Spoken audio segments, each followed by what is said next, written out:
Hello there, and this is Tony introducing this year's report from darkest Dorset, from Othona at Burton Bradstock. You're going to be hearing from a number of people and then a little bit more from me at the end. And one of the significant things this year has been the recruitment of somebody to share more of the management responsibilities with me. And so I'm very glad to hand over, first of all, to her. Hello, I'm Catherine, and after 7 months away I returned to Othona, West Dorset in July. This is my third stint here, and I'm here now as the Deputy Manager. Some of you may recall that last year at the AGM I spoke about the purpose of Othona, the conversations we were having at the time about what it is that Othona may offer going forwards. Those conversations are still ongoing, and we'd be keen to hear from others as to what they think Othona is and can be in the future. The role that I'm currently in was some while in development, and it was developed for a number of reasons. In part it was to think about extending the offer here. In part it was to share out the management responsibilities that previously had sat almost exclusively with Tony. And in part it was to extend the core team from 4 to 5 people. Unfortunately, over the past year, with people coming and going, the core has very often been down to just 3, and at times it was just Tony and Liz holding the fort. That has meant that there are some things we'd like to have done that we haven't been able to attend to. But nonetheless, we have managed to keep the place running, and we have been able to offer some meaningful, relaxing and refreshing retreats, more of which you'll hear about from Liz. We do hope soon to be up to 4, and then ultimately to move to the 5 that we feel is necessary for the place to run at its best. That does require us addressing some accommodation issues that you'll hear more about from Tony. Meanwhile, I would just like to say thank you to all those volunteers, those wonderful volunteers who have over the past year helped us to keep things running. And I'd also like to say thank you to all of those people who've come to events here. Hello everybody, I'm Zara, and I've been coming to Othona West Dorset for a couple of years, and I've been volunteering for about 18 months now. I first came to Othona on an event for 18 to 36 year olds and had a great time. I came with my brother and we both really enjoyed it, and at the end of the week we decided we wanted to come back for the next one. And after I'd come to a few events at Othona, I decided that I was interested in becoming a volunteer.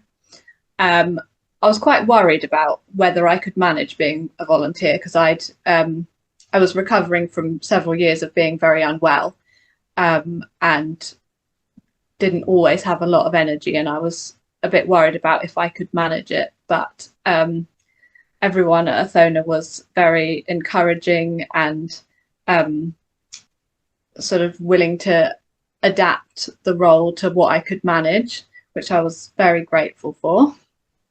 And yeah, I started coming as a volunteer, and I love it. Every time I come, I can't wait for the next time to come back again. What's best about it is that it's really good fun.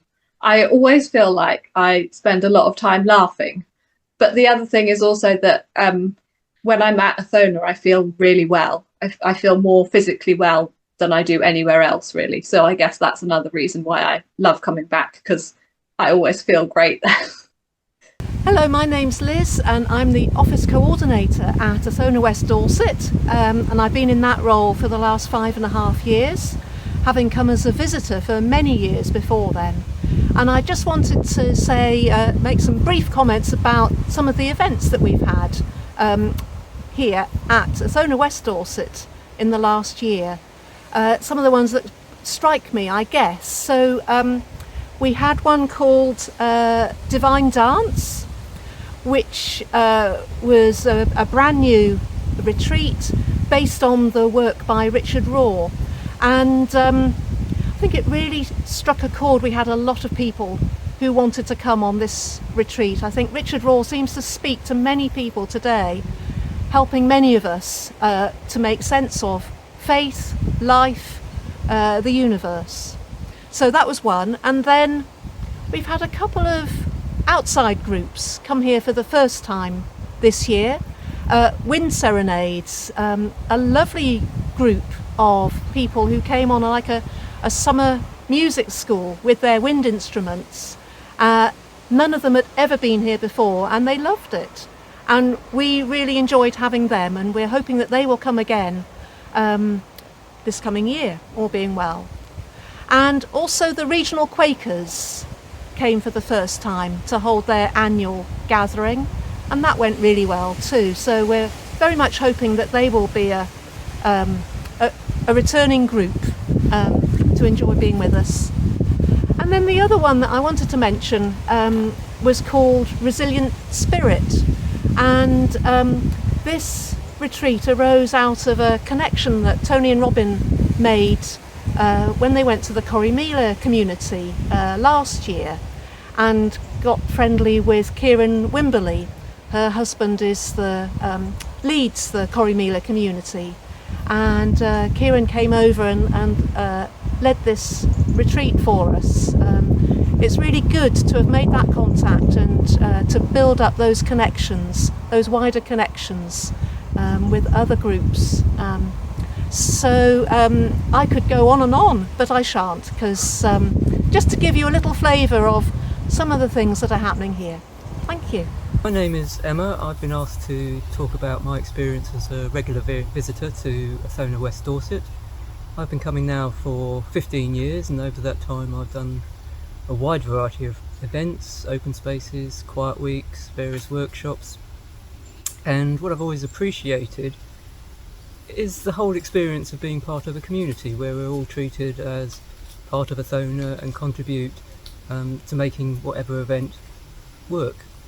It's also been an important place for me over the years because I have a complex mental health condition, and it's somewhere where I can really be myself.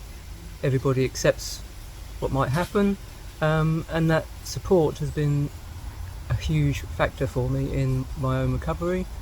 It gives me the space to realise each time I visit how things are changing and improving, and I'm extremely grateful for the capacity of a place like Othona to hold those situations. And it's a beautiful place to experience nature, the sea, to meet familiar friends having come for so many years, and to meet new people and have new experiences. And I'm hopeful that I will still be able to come for many years to come.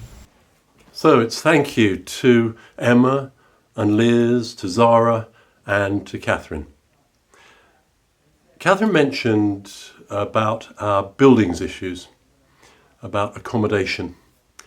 And Othona, as we've just been hearing, is mainly about people. But of course we have to think about our built environment as well. We are looking, as Catherine mentioned, to increase the number of core people here from 4 to 5. To do that, we're going to have to create, before too long, some extra accommodation. There'll be more news of that, I'm sure, once we've got a project properly planned and with planning permission and so on, and trying to go ahead with it, maybe with your help, because we may need to do some fundraising. But in the meantime, some of the other things we are looking at as a priority is upgrading parts of Community House.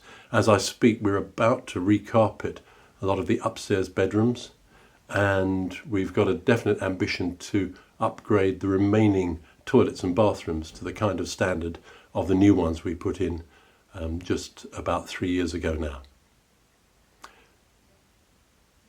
I wondered how to finish this report, and I'll shock my colleagues by singing to you, I think. This is a song we were brought by one of our visitors in the summer, and it's really struck me. It goes like this. I believe that one fine day, I believe that one fine day, that the power of love will rise above the love of power. The power of love rather than the love of power. I'm not sure we need to just wait for one fine day, because actually we can live that in our small ways every day. And that's part of what Othona is about, helping people to do that, I think. Thanks very much.